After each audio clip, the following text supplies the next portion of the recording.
Hello, I am Jacob. I'm the host of the show. Thank you for watching, commenting, and subscribing, and just being part of what we do here.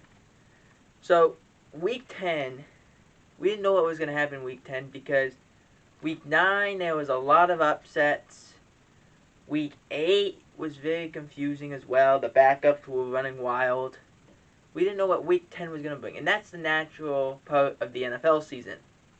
That you don't, it's the unexpected. It's what you can't expect what's going to happen every week because it doesn't make any sense. If you bet on these games, why would you do so? You don't know what's going to happen because it's like every given Sunday you're going to win or you're going to lose. It just happens all the time. And we will talk about some of those teams that should have won, could have won, didn't win, and that teams that did win. So, to start off, the Bears had activated running back David Montgomery before the game versus the Steelers.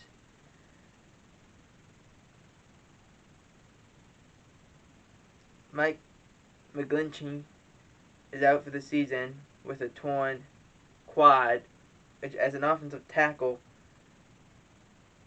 you desperately need those guys. Those guys, if they're not there, especially he's the best tackle for the 49ers that they have.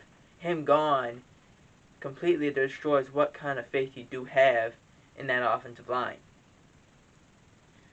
The Raiders had to make another release. The Raiders released former first-round pick Damien Arnett. This is the thing because Damien Arnett had made some threats on his social media, and the Raiders like, we can't be a part of this. We have to release you. And that's the best thing that they could do in that situation. There's not much you can do in a situation like that. If you stand by that guy, you don't know what kind of flack you're going to get. So they decided to take probably the best position they could and release Arnett. Broncos offensive lineman Graham Glasnow, who was carted off when they faced the Broncos with an apparent leg injury. His leg was immobilized. He actually suffered a fractured part of his leg, and he's out indefinitely, which is really disappointing if you're a Broncos fan because that offensive line has been battered and bruised through the whole season, and now you lose another guy on that offensive line. It's completely devastating. When the injury bug happens, it just seems to go wild and rampant through your team.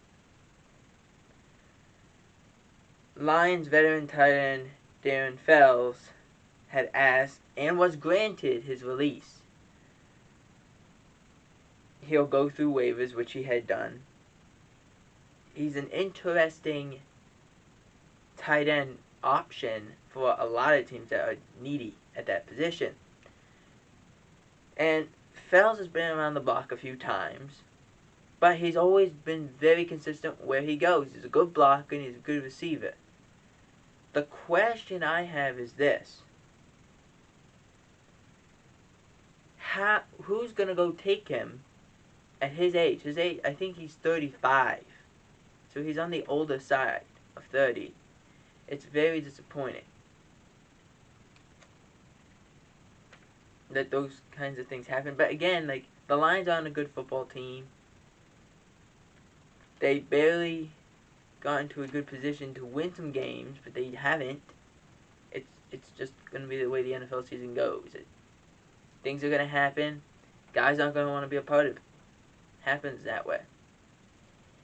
That's the consequence of trying to build a team from the ground up. You're going to have people who don't want to be part of it. Russell Wilson did return versus the Packers. Not like it really mattered much, as we will discuss in a later video. Missed 4 weeks, but only missed 3 games because they did have the bye week, so it did help them. Jets coach Robert Saleh said there's no reason to rush Zach Wilson back. And he had named Mike White the starter heading into week 10. But I understand that whole philosophy. No need. We just won a game without you. So it all makes sense. Keep the hot hand in charge when the young cat is on the sidelines. That's what Robert Saleh was doing. And you can love him or hate him, he might have made the right decision to get Zach Wilson all the way healthy.